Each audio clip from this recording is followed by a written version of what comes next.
Ganpati Hindi classes में आपका हार्दिक अभिनंदन है। खुश रहिए, मस्त रहिए, खूब परिश्रम कीजिए। और आज हमारा जो टॉपिक है वो है पर्यायवाची शब्द। तो जैसे कि अभी तक हम अध्ययन करते आए हैं कि जो पढ़ते हैं, जो अध्ययन करते हैं उस टॉपिक के बारे में, उसके बारे में जानना कि वो कौन सा टॉपिक है, उसके बारे में बेसिक जानकारी जानना। सबसे पहले वे शब्द जो अर्थ की दृष्टि से, किसकी दृष्टि से? अर्थ की दृष्टि से। लिखने में तो अलग अलग हो सकते हैं, लेकिन अर्थ की दृष्टि से क्या होनी चाहिए? समान होते हैं, उन्हें पर्यायवाची शब्द कहते हैं। यानी वे शब्द जो लिखने में तो अलग अलग हो सकते हैं, लेकिन अर्थ उनका क्या होगा? समान होगा। ऐसे शब्द कौन से होते हैं? पर्यायवाची शब्द होते हैं। तो ये हमें जान लिया फर्स्ट पॉइंट, पर्यायवाची शब्द है क्या। तो अच्छे से सभी को समझ में आ गया है। अब हम बहुत ही महत्वपूर्ण और भी है, हम ये नहीं कहते कि आप इतना अध्ययन कीजिए, और भी जितना हो सके ज़्यादा, क्योंकि ज्ञान को कोई सीमा नहीं है। अपन जीवन भर सीखते रहेंगे तो भी ये जीवन भी कम हो जाता है सीखने के लिए। तो जन्मों जन्मों तक सीखते रहना ही चाहिए। किसी से भी कहीं से भी सीखा जा सकता है। तो ये जो बहुत ही महत्वपूर्ण हमने यहाँ लिखा है, आप और भी अध्ययन कर सकते हो। यहाँ तक कि आपको सीमित नहीं रहना कि इतना ही पढ़ना है, और भी ज़्यादा से ज़्यादा अध्ययन करना है।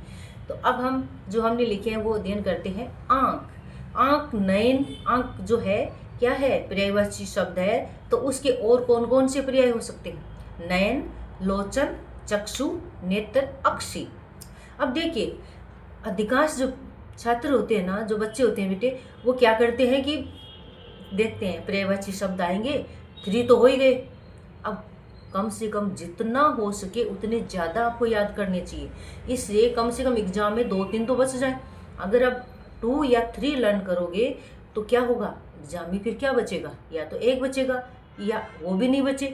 तो जितना ज़्यादा आप इनके यहाँ याद करोगे, अध्ययन करोगे, उतने ही ज़्यादा आप एग्जाम में, अपनी परीक्षा में कंप्लीट लिख पाओगे। इसलिए यहाँ आपको कटौती नहीं करना है कि चलो 5 का क्या करना है, अपन 2 बहुत है, 2 ही पूछेंगे, ऐसा नहीं है। अगर आपने 2 ही लर्न किए और उनमें से 1 भूल गए तो कितने बचे? 1। और 1 भी याद नहीं हुआ तो क्या बचा? कुछ नहीं।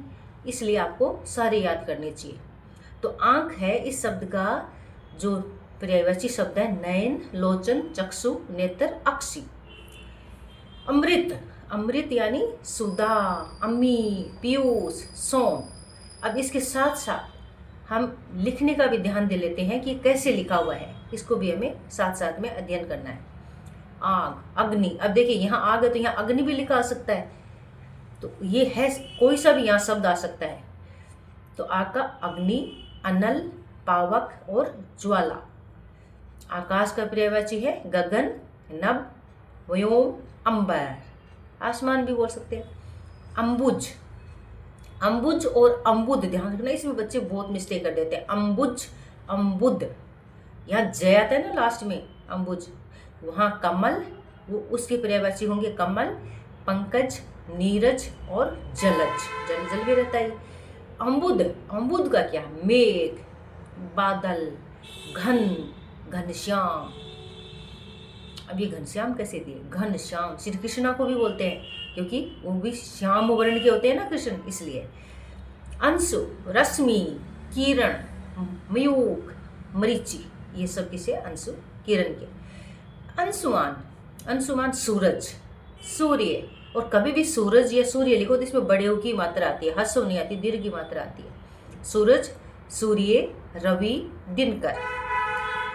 अकीचन, जिसके पास कुछ नहीं होता, गरीब, निर्धन, दरिद्र बोल सकते। निधि यानी खजाना, जिनके पास कोई अपार नहीं है, यानी बहुत अधिक जल का जो स्रोत होता है, जिसका कोई पार न हो। अंबु यानी जल, निधि यानी खजाना। तो यहाँ अपार जल का स्रोत क्या है? समुद्र, सागर, सिंधु। मनुष्य यानी मानव, मानुष और आदमी। देखिए, मनुष्य तब भी है जब उसमें किसके गुण हो? मनुष्यता हो। मनुष्यता है तभी वो मनुष्य है। लेकिन अभी हम अध्ययन कर रहे हैं, तो अभी ये नहीं कि मनुष्यता आएगा यहाँ, एक हम बता रहे हैं ऐसे। मनुष्य यानी मानव, मनुज, मानुष और आदमी, ये है पर्यायवाची किसके? मनुष्य के। मित्र, अब ये मनुष्य का आपसे पूछना, वाच्य से पूछे तब हमने बता दिया कि मनुष्य का मनुष्यता। मित्र, सखा, दोस्त, सहचर, सुहृद, ये सब मित्र के पर्यायवाची है। पति यानी पति, अब इसमें पति, स्वामी, सोहर, नाथ, प्राणनाथ, जीवन साथी भी बोलते हैं, लेकिन यहाँ लिखने में ये आते हैं। लड़का, पुत्र, सूत, आत्मज, तनुज और बेटा। अगर बेटी का होता है तनुज की जगह तनुजा हो जाता है। आवास यानी घर, भवन, सदन, ग्रह। अब ये ग्रह वो वाला ग्रह नहीं जो उसमें है जो शनि मंगल, वो ग्रह नहीं है, ये है ग्रह यानी इस ये वाला ग्रह यानी घर। आल्य, आल्य का भी घर। असुर, निशाचर, सूर्य यानी देवता, असुर यानी दानव। निशाचर, दानव, दैत्य, राक्षस। देवता, देवता का है अमर, सुर, देव, विबुध। इंद्र के पर्यायवाची है देवराज, इंद्र बोलते हैं ना। पुरंदर, देवराज क्यों बोलते हैं, देवताओं के राजा है ना, इसलिए देवराज बोलते हैं। पुरंदर, मध्वा, सुरपति। पक्षी, पक्षी, खग, द्विज, विहग, विहगम, ये है पक्षी के पर्यायवाची शब्द। जगत यानी हे जगत के स्वामी, हे ईश्वर के लिए बोलते हैं ना, हे जगत के स्वामी। तो भव, भव यानी संसार, जगत यानी संसार, विश्व, संसार, जगती। गौ, गौ यानी गाय, धेनु, सुरभि, दोग्ध्री, ये सब गाय के पर्यायवाची है। चंद्र यानी इंदु, इंदु, चंद्रमा, शशि, सोम, राकेश, ये सब चंद्रमा के पर्यायवाची है। चांदनी, चंद्रिका, ज्योत्सना, ये ज्योत्सना लिखो ना, इसमें तय भी आता है, सय भी आता है। इसमें कभी बच्चे क्या करते हैं, तय तो आधा लिख देते हैं, सय पूर्ण लिख देते हैं। तो ये अभी जब आप रिवाइज करो उसी से देख लिया करो कि कैसे लिखा हुआ है। 80% तो वहीं आपका समाधान हो जाता है समस्या का। तो ज्योत्सना में आधा तय आधा सय है, ज्योत्सना और शशि प्रभा। तलवार, अस्सी, कृपाण, करवाल, खड़प, खड़प। गंगा, त्रिपथ, भागीरथी, सुरश्री, ये गंगा के पर्यायवाची। कोयल, कोकिल, पिक, श्यामा, श्याम वर्ण किया ना इसलिए श्यामा। वसंत दूत, वसंत दूत क्यों बोलते हैं, जब वसंत आता है तो कोयल कूकती है ना, मधुर आवाज में गुंजार करती है, कूकती है।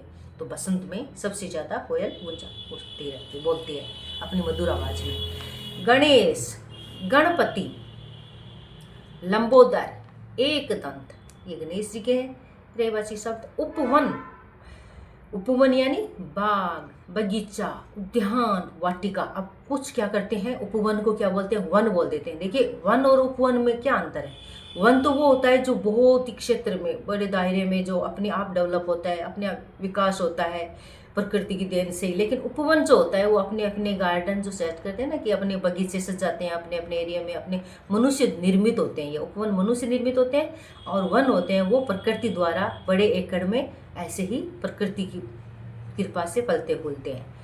और उपवन होते हैं मनुष्य द्वारा, व्यक्तियों द्वारा अपनी इच्छा से आकार प्रकार में और अपने इच्छा के अनुसार उसमें पुष्प वाले पेड़ पौधे लगाना, वो सब गार्डन तैयार करते हैं, वो होता है उपवन।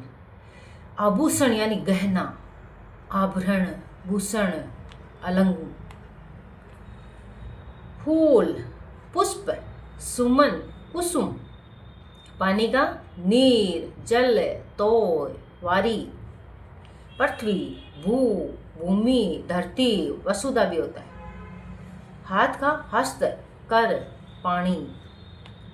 दिन, दिवस, वार, वासर। दूध का क्षीर, नीर और क्षीर कहते हैं ना, वो जो हंस होता है ना, राजहंस, वो नीर और क्षीर को अलग कर देता अपने विवेक के द्वारा, यानी सत्य और असत्य को बुद्धि बल के द्वारा करते हैं ना। वैसे ही नीर और क्षीर, नीर यानी जल, क्षीर यानी दूध को अलग कर देता है कौन। एक कहावत है ना कि जो हंस होता है ना वो अपने विवेक से नीर और क्षीर अलग कर देता है, तो ये क्षीर। दुग्ध, गोरस। अश्व, घोड़ा, तुरंग, घोटक। शरीर का देह, तन, बदन। नदी का सरिता, तटनी, निर्झरी। अभिमान, एक स्वाभिमान होता है, वो अहंकार में नहीं आता है, अभिमान अलग होता है, अहंकार, मद, मान। अतिथि, अतिथि, अतिथि जो बिना तिथि के आते हैं, जो बिना तिथि के आते हैं ना, आजकल तो अपॉइंटमेंट पहले से तब आ रहे हैं, ये सब कुछ बताते हैं। पहले क्या होते थे, अतिथि यानी अचानक जो आते थे, अतिथि यानी बिना कुछ में एडवांस में बताए कि कब आना है कब नहीं आ रहे, ये सब। तो अतिथि यानी बिना तिथि के, बिना सूचना के आते हैं अतिथि। मेहमान, पाहुना, आगंतुक, आने वाले। कपड़ा यानी वस्त्र, वसन, पट, अंबर। अब अंबर का आसमान भी होता है और अंबर का वस्त्र भी होता है। कमला, लक्ष्मी, श्री, हरिप्रिया, हरिप्रिया यानी विष्णु को प्रिया लगने वाली, अच्छी लगने वाली, महालक्ष्मी। किनारा, तट, तीर, पुल और कगार। अब देखिए कैसे इसमें कुल यानी किनारा, अगर छोटे ओ की मात्रा लग जाती कुल में तो कुल यानी वंश हो जाता। कितना अर्थ हो जाता है एक इस मात्रा में, एक छोटी सी आपको मामूली लगती है ये मात्रा, इसके कितना अर्थ बदल जाता है इस मात्रा से। बड़े ओ की मात्रा है तो कुल यानी किनारा, अगर छोटे ओ की मात्रा होती तो कुल, कुल यानी वंश, तो कितना चेंज हो जाता है, इसलिए ध्यान से समझ के लिखना चाहिए। गज यानी हाथी, हस्ती, मदकल, मतंग, जंगल, वन। आप देखिए आए थे ना, यहाँ उपवन और यहाँ जंगल वन सब एक ही है। अरण्य, कानन, कांतार, ये सब जंगल के यानी वन के हैं। वन और उपवन में अंतर बताया था ना, जो वन होते हैं वो अपने आप फलते फूलते हैं प्रकृति से, और ये जो उपवन होते हैं वो मनुष्य द्वारा अपनी इच्छा से निर्मित होते हैं। दुश्मन, रिपु, वैरी, अरी, शत्रु और बैरी। पत्थर का पाषाण हृदय, कहते हैं ना बहुत पाषाण हृदय, पत्थर दिल है, ऐसे बोलते हैं ना पाषाण। पत्थर, पाषाण, पाहन, प्रस्तव और अरम, ये सब किसकी है, पत्थर की है। पाषाण यहाँ जाए तो भी कोई नहीं है, नहीं सब इक्वल है, ये कोई सा भी यहाँ लिखा जा सकता है इसमें से। पिता, जनक, पिताज, तात।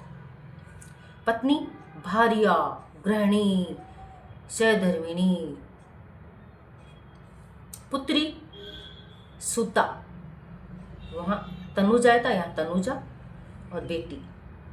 पहाड़ का पर्वत, गिरी, अचल, चल यानी जो होता है ना गतिशील, अचल यानी एक जगह स्थिर, भूधर, भूमि पर स्थित एक जगह। माता का जननी, माँ, अम्बा, जीवनदायिनी। मोर का मयूर, केके, सारंग और सिकी। ये जो हमने अभी जो पर्यायवाची शब्द यहाँ लिखे हैं बहुत महत्वपूर्ण यहाँ लिखे गए हैं, लेकिन और भी है जो आपको उनका भी अध्ययन करना है। आपको अच्छे से समझ में आया होगा। ध्यान से पढ़ने के लिए, समझने के लिए, वीडियो देखने के लिए थैंक यू सो मच। और ऐसे ही आपके पास ये वीडियोस मिलते रहें सरल भाषा में, सहज भाषा में, बोधगम्य भाषा में। तो वीडियो को लाइक और सब्सक्राइब कीजिए ताकि आपको ऐसे ही सरल सहज बोधगम्य भाषा में और भी वीडियो मिलते रहें। तो थैंक यू सो मच।